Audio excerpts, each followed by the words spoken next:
말씀 연애 나누도록 하겠습니다. 오늘 우리가 함께 읽었던 시편 119편의 말씀은 하나님의 말씀에 대한 기도와 성찰을 담은 그런 시편입니다. 하나님의 말씀에 대한 기도와 성찰을 이렇게 담았다라는 것이 어떤 의미인지 한번 먼저 설명드리겠습니다. 145절 그리고 146절은 말씀에 대한 기도를 보여주고 있습니다.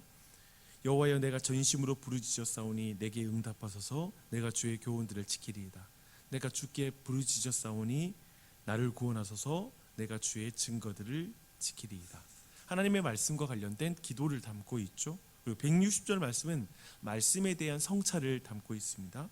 주의 말씀의 강령은 진리이오니 주의 의로운 모든 규례들은 영원하리이다. 이렇게 시편 전체 119편 여러분이 묵상할 때 이런 기도에 대한 말씀에 대한 기도와 성찰을 담고 있다는 걸 계속 주목하시면 내용을 좀 더 분명하게 이해할 수가 있습니다. 근데 이 시편 이 119편은 쓰여진 방식으로 인해서 아크로스틱 시라고 이렇게 불리고 있습니다. 이 아크로스틱이라는 말이 뭐냐면 동서양 모두에서 이렇게 사용되는 그런 시쓰기 방식인데요. 시행의 첫 글자뿐만 아니라 때로는 중간 글자나 마지막 글자까지 단어를 이렇게 이룰 수 있도록 배열이 이루어질 것입니다. 쉽게 말해서 삼행시처럼 각각의 행에서 처음이나 중간 또는 그리고 끝의 말을 서로 연결해서 어구나 문장을 만들어내는 시, 그것을 아크로스틱이라고 이렇게 부르고 있습니다. 이 시편 119편의 경우에는 히브리어의 알파벳 22개의 그 순서에 맞춰 각 시가 시작되고 있습니다. 22개 그 자음마다 8개의 연속적인 구절이 더해져서 총 176절의 이렇게 긴 시가 만들어졌다라고 이해하시면 되겠습니다. 오늘 우리가 읽은 145절부터 152절까지 8절은 코프라는 K로 시작되는 그러한 부분의 자음으로 시작되는 그런 시가 되겠고요. 145에서 152절까지는 레쉬라는 L 발음이라고 말할 수 있는 R 발음이라고 말할 수 있는 그런 자음으로 시작되는 그러한 시가 되겠습니다. 네, 이런 어떤 그 시에 대한 어떤 그런 이 아침부터 문학 시간인데, 그렇죠? 네, 이 아침 이렇게 시작하면서 이런 내용을 좀 배울 때 한 가지를 이렇게 생각하면 좋을 것 같아요. 사실은 그 말씀에 따르는 기도와 성찰을 배운다는 게 뭘까라는 생각할 때 시편 119편은 굉장히 우리에게 많은 가르침을 줄 거예요. 한번 오늘 꼭 돌아가셔서 하루 동안에 한번 책을 펴놓고 말씀에 따른 기도 그리고 말씀을 붙잡고 기도하는 게 무엇인지를 이 시편 119편을 통해서 배워갔으면 좋겠습니다. 그리고 이 시편 119편을 좀 더 우리가 이해하려면 하나님의 말씀, 이게 다바르라는 그런 원어를 가지고 있는데요. 이것이 율법, 토라를 비롯하여 여러 가지 유의어로 다양한 언어로 표현되고 있다는 것도 주목할 필요가 있습니다. 예를 들면 증거, 법도, 규례, 명령, 법규, 그리고 말씀, 이게 다양한 방식으로 하나님의 말씀을 막 표현을 많이 하고 있어요. 다양한 이름을 가지고 있다는 게 무슨 뜻인지 아십니까? 그 뜻은 뭐냐면 말씀과 깊은 관계를 맺고 있다는 것입니다. 일상의 모든 삶이 말씀과 깊이 관계를 맺고 있다 보니까 말씀을 참 다양한 방식으로 표현하고 있다는 걸 주목할 필요가 있습니다. 제가 이 부분을 선교지에서 그렇게 좀 내가 너무나 몸으로 익혔던 이해했던 적이 있습니다. 우이구르족은 양을 주식으로 삼는, 그래서 양을 굉장히 중요하게 생각하는 그러한 민족인데요. 우리에게 양하면 이런 거잖아요. 양을 묘사할 때 새끼 양 아니면 어른 양 이런 식으로 표현하고 있잖아요. 그래서 이렇게 양 앞에 약간의 수식어를 붙이지 뒤에 양이 따로 붙는 거죠. 그렇죠? 양이라는 이름 앞에 뭔가 수식해서 표현하고 있는 거죠. 이런 경우에는 대부분 쉽게 말해서 우리에게는 양이 굉장히 우리 문화에는 중요한 그런 동물이 아니라는 걸 증거하고 있습니다. 근데 소를 생각하면 이제 막 태어난 그 소를 뭐라고 표현하면 송아지라고 말하는 다른 명사가 존재하게 됩니다. 근데 위구르의 지역에 가보니까 그렇더라고요. 이제 막 태어난 양을 새끼양 이렇게 표현하지 않아요. 그냥 이름이 따로 있어요. 그리고 며칠까지 자란 그 양을 따로 거기다 또 이름을 붙이는 거예요. 이런 식으로 표현합니다. 즉 깊은 관계를 맺고 있으면 그만큼 다양한 이름을 갖게 됩니다. 네, 저는 그것을 딱 느끼면서 성경 안에 너무나 다양한 표현을 가지고 있다는 건 하나님에 대해서도 아니면 성경의 말씀에 대해서도 우리가 다양한 표현을 가지고 있다는 것은 그만큼 우리의 삶에 익숙하고 중요하고 깊이 관계를 맺고 있다는 증거가 되는 것이죠. 그런 의미에서 우리 모두가 하나님의 말씀을 다양하게 표현할 수 있는 사람이 된다는 것은 그런 의미가 있다고 생각합니다. 그런 부분 우리는 시를 통해서도 풍성하게 하나님의 말씀과 우리가 얼마나 친밀한지를 확인해 나갈 수 있는 부분이 있을 수 있는 것이죠. 시편 119편을 읽는 이 중요한 어떤 관점입니다. 또한 시편 119편을 읽는 중요한 한 가지 사실은 말씀과 하나님의 관계를 깊이 우리가 이해하는 것입니다. 지난주에 그런 표현 들으셨죠? 부지연이면 부지인이다. 그 사람의 말을 알지 못하면 그 사람을 알 수 없다 라는 이런 부분을 생각해 봤는데, 하나님의 말씀과 하나님의 관계, 이것은 굉장히 시편 119편에서 다루고 있는 중요한 주제입니다. 즉 하나님의 말씀을 사랑하는 것이 하나님을 사랑하는 것이다. 하나님의 말씀을 지키는 것이 하나님을 사랑하는 것이다 라고 또한 신약에서 말하고 있죠. 이러한 관계를 우리가 주목해 볼 필요가 있습니다. 심지어 요한복음에서 예수님을 말씀이 육신되어 우리 가운데 거하시는 분이라고 말씀하고 있습니다. 예수님 스스로 내가 길이요 진리요 생명이라고 말씀하고 있죠. 그래서 정말 그 말씀 자체와 말씀하시는 분, 이것이 어떤 관계를 가지고 있는지를 우리가 아는 게 매우 중요합니다.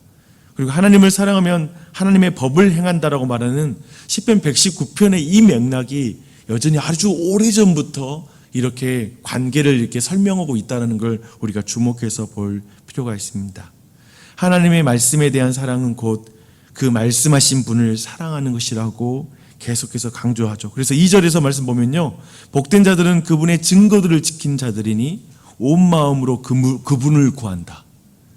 하나님의 말씀을 지키는 것 자체가 그분을 구하는 것이라고 또한 표현하고 있죠.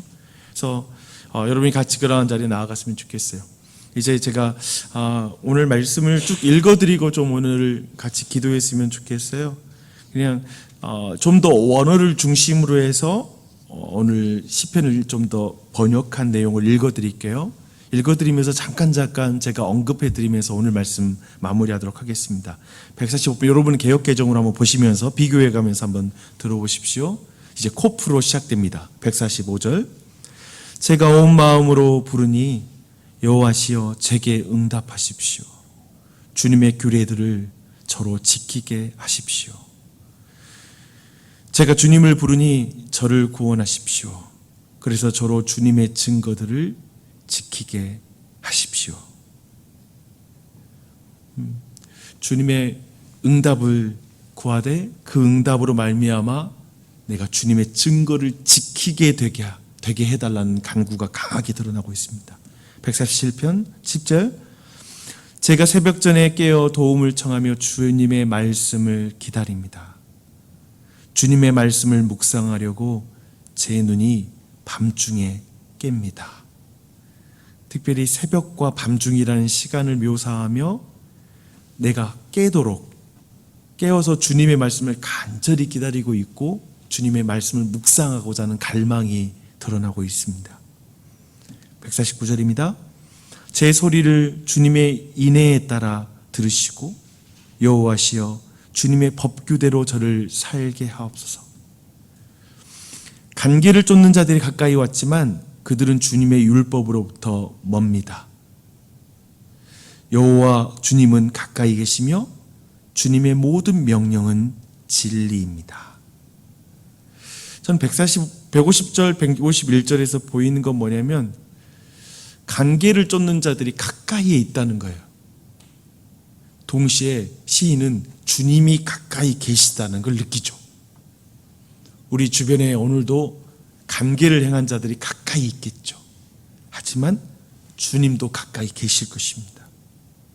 그러나 저 간계를 행한 자들에겐 주님의 율법이 멀리 있지만 우리에게는 주님의 명령이 가까이 있는 것, 그게 차이겠죠. 152절은 이제 모든 걸 종합하고 있습니다. 주님께서 주님의 증거들을 영원히 세우셨다는 것을 오래전에 제가 그것들에 관하여 알았습니다. 이제 레시를 보도록 하겠습니다. 153절, 제 괴로움을 보시고 저를 구하십시오. 참으로 주님의 율법을 제가 잊지 않았습니다. 제 성사를 따지시고 저를 구속하시며 주님의 말씀대로 저를 살게 하십시오. 구원이 악인들로부터 멀게 하십시오. 참으로 그들은 주님의 규례들을 구하지 않습니다. 주님의 자비하심이 큽니다. 여호와시여, 주님의 법규들대로 저를 살게 하십시오. 저를 핍박하는 자들과 저의 적들이 많으나 주님의 증거들로부터 저는 치우치지 않습니다. 제가 배신자들을 보고 싫어하니 이는 주님의 말씀을 그들이 지키지 않기 때문입니다. 레시오 안에서 쭉 이 시에서 보이는 그 특징 하나는 뭐냐면 끊임없이 악인이 등장하고 있는 것이죠. 그리고 핍박하는 자들과 적들이 지금 계속해서 도사리고 있습니다. 배신자들도 있습니다. 그 가운데 주님의 말씀으로 지켜달라고 자신의 지금 자신이 처한 상황이 그렇다라는 걸 하나님께 간구하고 있습니다. 사실 우리의 삶이 그렇습니다. 악인들이 주변에 있죠. 핍박하는 자들과 대적들과 배신자들, 내부 배신자들도 주변에 있습니다. 그래서 우리의 모든 기준을 흐트러 버리죠. 그 가운데 나를 지켜주시기를 간구하는 기도를 드리고 있습니다. 159절입니다. 제가 주님의 보도를 사랑하는 것을 보십시오. 여호와시여, 주님의 인애에 따라 저를 살게 하십시오. 주님의 말씀의 모든 부분은 진리고 주님의 의로운 법규는 모두 영원합니다. 160절은 확고한 진리이죠. 그래서 잘 보시면 전체 8개의 말씀이 있잖아요. 마지막 절은 종합적으로 확고한 진리가 나와요. 말씀에 대한 확고한 입장이 나옵니다. 태도가 나옵니다. 그걸 붙잡고 모든 태도를 취하는 것이죠. 오늘도 우리의 삶에 무엇이 남을까요? 어쩌면 하루를 지내고 마지막에 주의 말씀의 모든 부분은 진리고 주의 의로운 법규는 영원합니다. 주님께서 주님의 증거들을 영원히 세우셨다는 걸 오래전에 제가 그것들에 관하여 알았습니다. 사실 이 확고한 진리를 이 아침에 확인해야 됩니다. 주의 말씀은 영원합니다. 그리고 주님은 영원 전부터 그 말씀을 이루셨고 완성하실 것입니다. 주의 모든 말씀은 진리이고 주의 의로운 법규는 영원합니다. 주의 말씀은 영원합니다. 확실합니다. 이 사실을 붙잡는 거죠. 이걸 붙잡고 하루를 시작하고 이 하루에 수많은 대적들이 있겠지만, 근데 특별히 오늘 말씀에도 주목할 건 뭐냐면 끊임없이 뭘 간구하냐면 주님의 인애에 따라 저를 살게 하십시오. 헤세드라는 말인데 하나님께서 자신의 언약에 신실하다는 뜻입니다. 신실한 사랑을 말하고 있습니다. 그래서 우리가 이 하나님의 말씀을 지키고 나아갈 때 유일한 근거는 하나님의 언약에 신실한 사랑을 내게 베푸신다라는 거. 나는 자주 말씀을 깨뜨린 것 같은 상황을 우리가 경험하게 됐지만 하나님의 인애는 너무나 크시다라는 거. 그래서 그 인애를 붙잡는 거. 그리고 그 인애를 붙잡으며 하나님, 내가 말씀을 따라 살게 하옵소서. 끊임없이 말씀 보면요, 기도 안에서 확인했다시피 하나님, 내가 말씀대로 살게 해주세요. 말씀이 이루어지게 해주세요. 말씀을 살게 해주세요 하는 간구가 끊이지 않습니다. 그래서 이 하나님 날에도 하나님의 말씀을 살게 해달라는 간구를 주님께 드리면서 나아갔으면 좋겠습니다. 무엇보다도 우리에게는 말씀이 육신이 되어서 우리가 다 지킬 수 없는 말씀을 다 이루신 예수 그리스도가 계십니다. 그래서 이 시간 그 예수님의 이름을 붙잡고 그 인애를 붙잡고 기도하는 이 아침이 되었으면 좋겠습니다. 기도하겠습니다.